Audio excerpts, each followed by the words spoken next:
പാലക്കാടൻ റിയൽ എസ്റ്റേറ്റിന്റെ പുതിയ വീഡിയോയിലേക്ക് സ്വാഗതം. ഞാൻ ഉണ്ണിലാൽ. ഇന്ന് വന്നിരിക്കുന്നത് പാലക്കാട് ജില്ലയിൽ കണ്ണമ്പറ പുതുക്കോട് പറയുന്ന സ്ഥലത്ത്. പാലക്കാട് ജില്ലയിൽ വടക്കഞ്ചേരി കണ്ണമ്പറ പുതുക്കോട് ഗ്രാമത്തിനകത്ത് ഒരു വീട് വിൽപ്പനയ്ക്ക് വന്നിട്ടുണ്ട്. മുൻവശത്തേക്ക് ഷീറ്റ് ഇറക്കിയിട്ടുണ്ട്, അതിനകത്തേക്ക് ഗ്രില്ലൊക്കെ കൊടുത്തിട്ടുണ്ട് കേട്ടോ. അപ്പോൾ അവിടെ നമുക്ക് വണ്ടി കയറ്റിയിടാനൊക്കെ ആയിട്ട് അനുയോജ്യമാണ്. അത് കഴിഞ്ഞ് നേരെ കയറുന്ന വലിയൊരു ഹാളിലേക്കാണ്. അത് കഴിയുമ്പോൾ നല്ലൊരു ഇടനാഴി. ഇവിടെ നിന്നും മുകളിലേക്ക് കയറുവാനായിട്ട് മച്ചാണ്. അതിന് മുകളിലേക്ക് കയറുകയാണെങ്കിൽ അതിന് മുകളിൽ 2-3 പേർക്കൊക്കെ കിടക്കാനൊക്കെ പറ്റുന്ന രീതിയിൽ കൊടുത്തിരിക്കുന്ന അത്യാവശ്യം വലിയൊരു ഹാളാണ് നമുക്ക് ഈ കാണാൻ കഴിയുന്നത്. 2-3 ബെഡ്റൂമുകളൊക്കെ ഉള്ള നല്ല വീടാണ്. ഏകദേശം ഒരു 150 വർഷം പഴക്കമുണ്ട് എന്നാണ് ഇതിൻ്റെ ഓണർ പറഞ്ഞത് കേട്ടോ. ഓണർ പറഞ്ഞത് ഞാൻ നിങ്ങളോട് പറയുന്നു. വീഡിയോ മുഴുവൻ കണ്ട് മനസ്സിലായതിനു ശേഷം ഇതിൽ കാണുന്ന നമ്പറിൽ കോൺടാക്ട് ചെയ്യൂ. വീടും പരിസരമൊക്കെ വന്ന് കാണാൻ താല്പര്യമുള്ളവർ വരുമ്പോൾ തലേ ദിവസം വിളിച്ചിട്ട് വേണം വരണമെങ്കിൽ.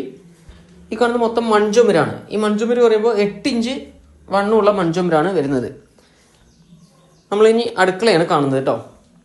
അടുക്കളയിൽ നിന്നും അടുക്കള ഒരു വർക്ക് ഏരിയ, ചെറിയൊരു ചാർപ്പാണ് ഈ കാണുന്ന. അടുക്കളയോട് ചേർന്ന് നിൽക്കുന്ന ചാർപ്പാണ്. ഇവിടെയൊക്കെ ഇതൊരു ബെഡ്റൂമാണ്. സീലിംഗ് ചെയ്തിട്ടുണ്ട്.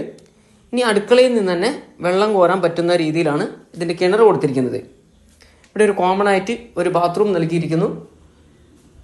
വീടിൻ്റെ പുറകുവശത്തേക്ക് പോവുകയാണെങ്കിൽ 2-3 തെങ്ങ്, മാവ്, പ്ലാവ്, കുരുമുളക് അങ്ങനെ എല്ലാ ഫലവൃക്ഷങ്ങളും ഈ പറമ്പിനകത്ത് അടങ്ങിയിരിക്കുന്നു. അപ്പോൾ ഈ കാണുന്ന വീടിന് ചോദിക്കുന്ന വില 24 ലക്ഷം രൂപയാണ് ഓണർ ചോദിക്കുന്നത്.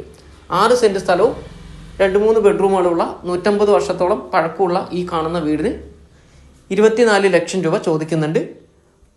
വന്നിരുന്ന് സംസാരിക്കുമ്പോൾ നിങ്ങൾക്ക് ഓണറുമായിട്ട് തന്നെ സംസാരിച്ച് ചെറിയ രീതിയിൽ വില നെഗോഷ്യബിൾ ആണെന്ന് ഓണർ പറഞ്ഞിട്ടുണ്ട് കേട്ടോ. അപ്പോൾ താല്പര്യമുള്ളവർ ഇതിൽ കാണുന്ന നമ്പറായിട്ട് കോൺടാക്ട് ചെയ്യുക. വീഡിയോ ഇഷ്ടമായെങ്കിൽ ഒന്ന് ഷെയർ ചെയ്യാനും ലൈക്ക് ചെയ്യാനും സബ്സ്ക്രൈബ് ചെയ്യാനും മറക്കരുത്. ഫേസ്ബുക്കിലാണെങ്കിൽ ഒന്ന് ഫോളോ ചെയ്യാനും മറക്കരുത്. വിളിച്ചിട്ട് കിട്ടുന്നില്ലെങ്കിൽ വാട്സപ്പിൽ ഒന്ന് വോയിസ് അയയ്ക്കുക, ഞാൻ തിരിച്ച് മറുപടി തരുന്നതായിരിക്കും. അപ്പോൾ അടുത്ത നല്ലൊരു വീഡിയോ ആയിട്ട് വീണ്ടും വരാം. Bye bye.